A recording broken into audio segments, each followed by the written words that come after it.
Hello, my beautiful friends. So I had posted a post on May 1st about, something that flows through me. It was certainly not of me. And this happens often to me where I'm in my morning practice, my morning meditation prayer practice. And there's a sweet, powerful, grand flow that is available, that I connect with and listen to. And I wanted to drop into this a little bit more because I wanted to, as always, bring you into my world and how I process things and how I have processed things, with the intention that it will help you do the same. So I'd recently, my allergies are on a 10 today. I'd recently been sitting with feelings of shame. Shame is such a common one, and it's such a tricky one, and it's such a profound one that can lead us into such a deep, dark rabbit hole. At least it can for me.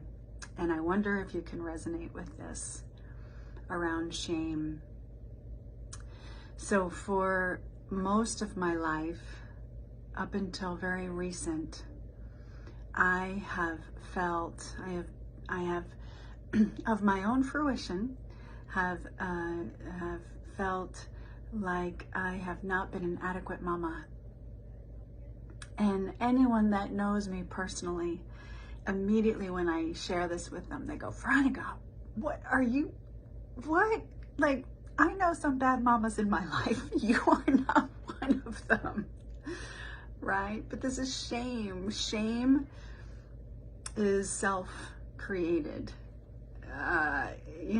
It does come from other sources, but when we carry it for years and years and years, it's something that we unconsciously, maybe you, unconsciously, you don't realize it, you just carry it around with you. This not worthy, not good enough, not enough, wish I would have, why didn't I?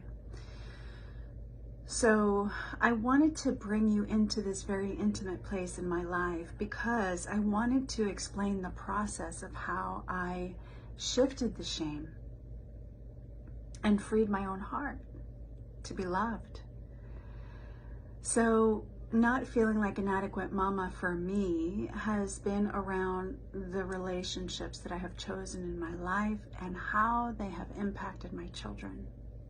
As many of you know, I'm a survivor of domestic violence, and not just once, not just twice, but 3 times. And while I now know why, right, intellectually, I now know why, in those moments I didn't know why.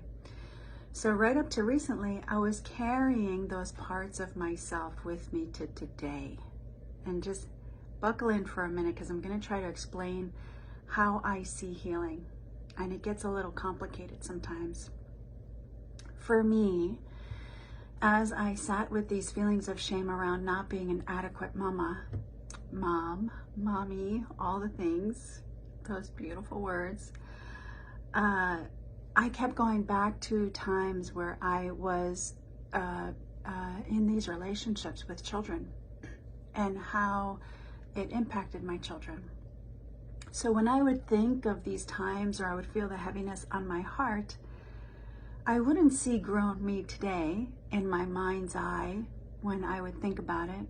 I would always be pulled back to another time in my life. For me, it was the time of my last divorce. It was a very dark time for me. So for me, energetically, I would always be pulled back to that time. And for me, there is great power in knowing where you are being pulled back to, because wherever you are being pulled back to, when the shame or the pain or the sadness, whenever comes up, wherever you're being pulled back to, That's the point that needs your love.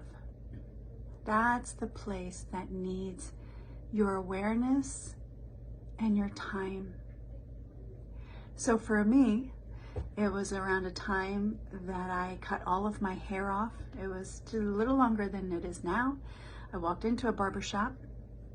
I had just given birth to my daughter not too long after this, and I walked into a barbershop, a men's haircut place, as you know, and I said, cut it all off. And they looked at me and said, nope. And the first guy wouldn't do it, but the second guy took on the challenge and I cut all my hair off. Very similar to, if you remember, when Halle Berry cut all of her hair off. So I felt at that point in my life that I was not worthy of being seen. I didn't want anybody to see me. I didn't want anyone to recognize me. I didn't want anyone to notice me. That's how much shame I carried in my heart. So fast forward to today, I recognize shame is coming up around relationships for me, and fear of hurting my children, fear of not trusting myself, making good choices for myself. And as I continue to sit with the fear, sit with the feeling, I'm being pulled back to this girl with really short hair. So I know my work is with her. I know she's the one who's calling me. I know she's the one who needs me.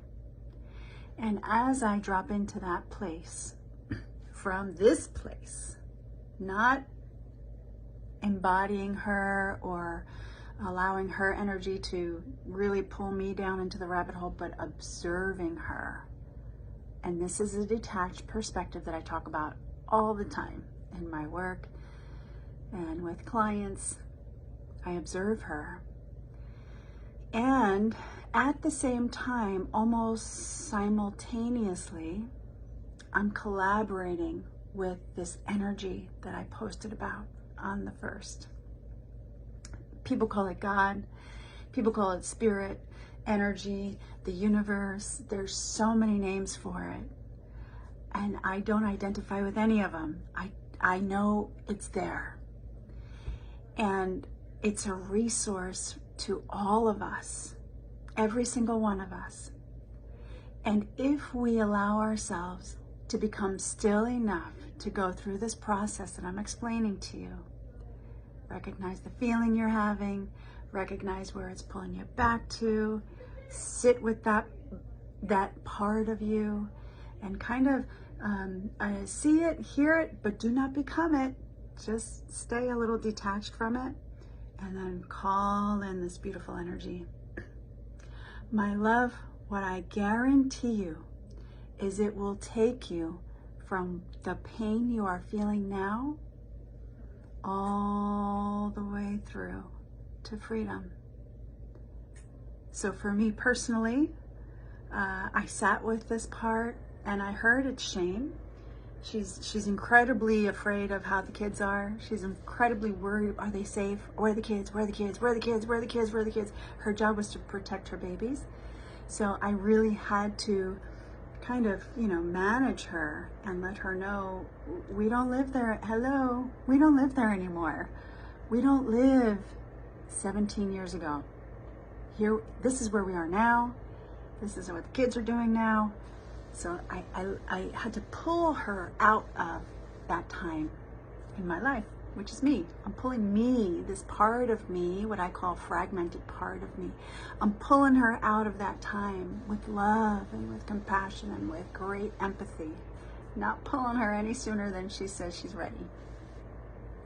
And in the back end, I'm also pulling in this beautiful, beautiful source of energy that is so full of love and so full of wisdom.